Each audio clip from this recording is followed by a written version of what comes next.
And hello everybody, welcome back to the channel. Guys, hope you're all well. Before we do get into today's video, as always, please do smash that like button and subscribe to the channel for daily Liverpool content.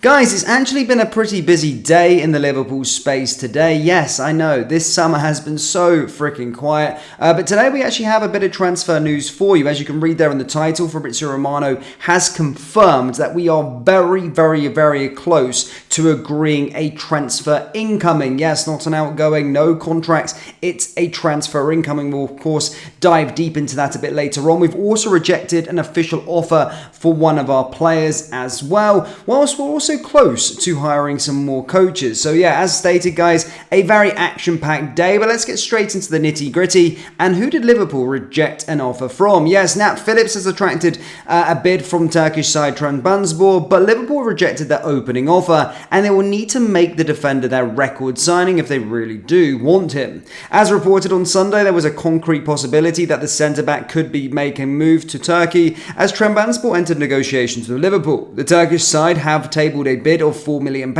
and members of the Merseyside press, including The Athletic and David Lynch, have also stated that it has been rejected. Liverpool value Phillips at around £8 million and are evidently not willing to accept 50% of that price tag, as they are in no rush to sell. The 27-year-old may feel different about the last point, as he seeks a club where he can settle to play regular football after being sent out on loan, spending time on the fringes at Anfield. Notably, the Reds' demands for the centre-back would require Trabzonspor to make him the record signing, which currently stands at £5.8 million after landing Mashid Waris in 2014. Phillips is currently in pre-season training at the AXA Training Centre and has attracted interest from beyond but Trabzonspor, with Cardiff, Ipswich and Mainz all previously name-checked. Burnley are also interested in his services, with new manager Scott Parker worked with the 27-year-old while he was on loan at Bournemouth in the 2021-2022 season. The defender, who has made 29 senior appearances for Liverpool, will be weighing up his options in the coming weeks, but for now it will still be valuable centre-back for Arne Slot to utilise in pre-season. With Canate, Van Dijk and Joe Gomez still competing at the Euros, it leaves only Jarell Quansah in training from the centre-back group last season. So I do think that Phillips, this will finally be the summer where he actually does move on, and we have rejected a bid from Trabzonspor out in the Turkish Super League. And to be fair, I probably would have accepted £4 million for Nat Phillips, because I watched him whilst he was at Celtic last year and he absolutely stunk the place out, and it's hard not to play well when you're playing for Celtic in the Scottish Premiership. So yeah, he really did stink the place out. So the fact that Liverpool are grinding out more than £4 million is saying something, but yeah, I mean, Liverpool are sticking to their valuation and are in, quote, no rush to sell at this moment in time. Now moving on to Liverpool acquiring coaches. Yes guys, Arne Slot's coaching staff continues to take shape, with news of a new appointment to replace the departed Victor Matos, while another addition has been mooted. The new Liverpool head coach announced 3 new staff members upon his official unveiling, with Spike Hushloff, assistant coach, Ruben Peters, head of fitness, and Fabian Orte, the goalkeeping coach, moving to Merseyside. In his press conference, Slot then revealed that 2 more coaches were to be announced soon, and it appears as though the dominoes are falling. The Mail's Lewis Steele has now reported that Manchester City's former first-team performance analyst, Aaron Biggs, is set to join the club as the new elite development coach. It is the title last held by Victor Matos, and was an important one that bridged the academy with the first team, and we all saw how successful that proved to be. Briggs has previously worked at Preston, Tottenham, City, Monaco, Wolfsburg, and has even operated as a consultant for FIFA. Vast experience at academy and only first team level, despite still only being 37 years old.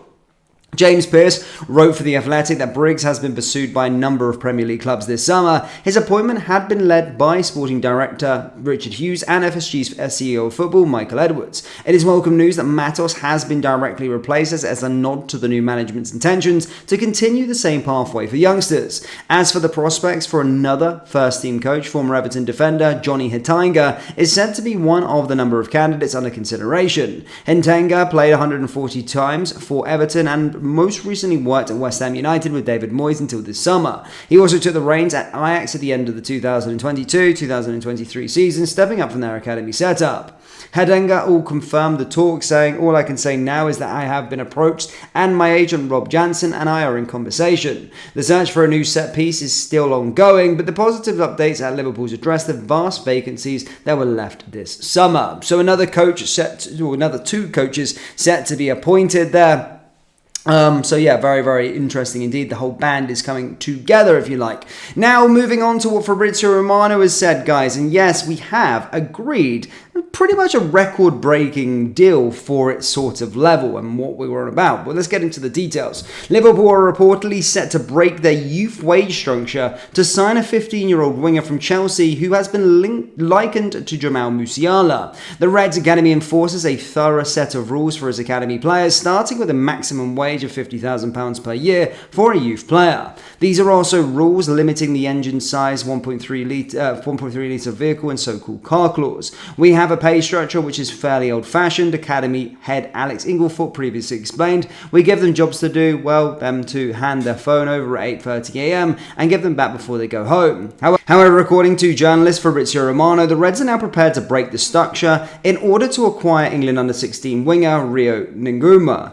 Nguma is currently at Chelsea's academy and made his debut for their under-21s last season as a 15-year-old, but is said to be close to a move north of Merseyside ahead of their 16th birthday later this month. He would be welcomed the second high-profile 15-year-old to sign for Liverpool's academy this summer, with Wolves young midfielder Eamon also set to arrive in Kirkby. Such move underlines a shift in focus in youth recruitment for Liverpool in a post-Brexit landscape, seeking to bring in the most talented youngsters from around the country as European talents can no longer be signed before their 18th birthday. Last year, the Reds brought in Trey Nyoni, Amar Analo, Bobby Clark, James McConnell, Katie Gordon and Ben Doak. Chelsea's academy attacker and fellow England under-16 youth international Ryan Macasio has also been linked with a move to Merseyside this summer. Guys, this is a big deal. The fact that Fabrizio Romano is reporting on this one, and if you get on social media and look at the outrage of the Chelsea supporters with regards to them letting this young talent go, he's dubbed to be a wonder kid, and there's no wonder why we are changing and restructuring our wage structure to fit this boy in. It does look like a massive coup, and Liverpool's football factory, if you like, is ever moving this summer. And whilst we haven't really made too much business in the first team so far this summer, which will come, we aren't hanging around without hoovering up some of these young talents that the UK has to offer, and he is the latest one. Fabrizio Romano has confirmed that we are very, very, very close to confirming that deal, and he will likely be a Liverpool player at some point. But a very, very interesting one, and look at the outrage from the Chelsea faithful, guys. This guy is supposed to be something very, very special according to them. Liverpool fans, that's all I've got for you guys. As always, please do let me know your thoughts on all of our talking points today down there in the comment section below. That brings us to the end of today's videos. Always please do smash that like button and subscribe to the channel for daily Liverpool content. Thank you, and I'll see you all next time. Take care.